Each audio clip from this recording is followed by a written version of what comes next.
know, I didn't plan on getting up here now to say what I'm going to say, but just with Beck's message and I've got to do something over here with her message and what she spoke about and the photo. Can you put that original photo back up? Now, I don't want to get emotional, but you know what? I guarantee I'm going to. Already. When we moved to Narromine in the early 1970s, Uncle Nev, we were like a family. We really were. We called them Uncle and Auntie. Uncle Nev, Auntie Merle. And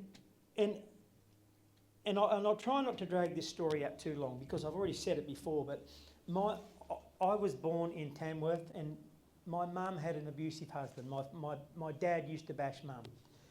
And it just got too much, I guess, and the church leadership decided we've got to get this woman and her little kids away from this man. So they shipped us out to Narromine. And I only just found out not long ago that Bruce was actually the one that drove us out to Narromine. He got the job. And, and I can honestly say that little church out there, it was like a New Testament church. They loved and they gave. I might have been 5 or 6, something like that, so I was still a bit young to really understand what was going on, but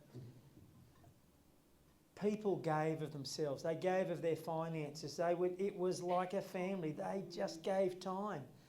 And so I can tell this story, but it's not just a story I've heard. It's because it's my life. And, it probably wasn't until I got a bit older that I started realising all the wonderful things that people did for my little family.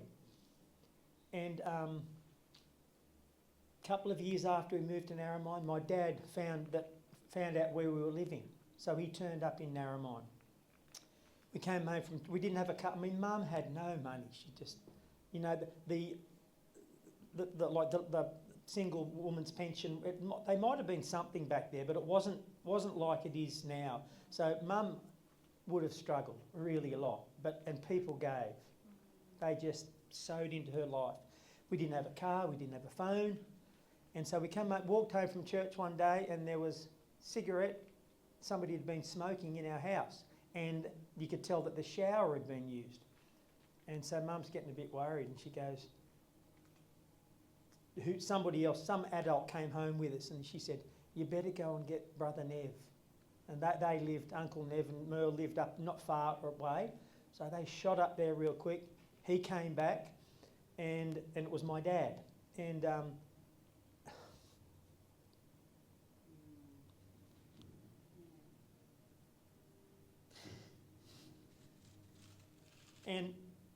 my mum didn't want anything to do with Dad because of all the violence that had taken place.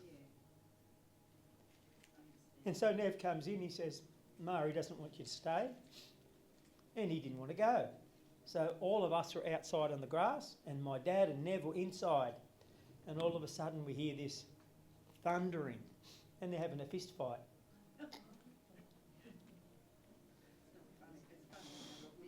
It's a bit funny now, I guess, but to think Uncle Nev, who wasn't a big man, I guess maybe my height. But he'd been a featherweight boxing champion. I was going to say that. I mean, I didn't know that till quite some time later. He knew how to use his hands.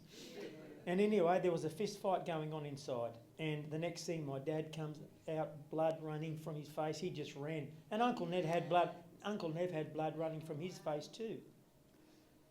But they had love for us. He wanted to keep my mum safe. But a wonderful man. Rhonda? And I see that love here and that commitment here. And it's rare. We've been in church all our lives and it's not everywhere. And it should be. So I want to encourage you. You know what? Mike's not a big fella. But if that happened to a woman in our church, I would be around there. I might not be real good with my hands, but I'd take a bat or something. But I'll tell you, that's what I would do. And some people may say, Jesus wouldn't do that. And I can very quickly say, no, I'm not Jesus though. So, you know, I just want to encourage you to keep, I don't know whether you've had other people on your heart to be generous and to sow into their lives, but do it. I am the perfect example of somebody that has survived, what could have been a really dreadful situation, and I can honestly say I am so thankful to God for my life. I don't, yes, I wished I had a dad all those years, but I can honestly say now that I'm an adult and getting on a bit, my life is not anything less for not having a dad, because I had lots of dads. That was beautiful, Mike. Thanks for sharing. We're making this place a safe place. If Nev and Merle were here today and heard Michael, they'd go, I was part of his miracle story, because they sewed in. And, Mike has shared this story before, but one aspect you didn't share was all of your cousins who grew up with violent men as their fathers are not living great lives and have just continued the cycle of abuse, short life, unhealth.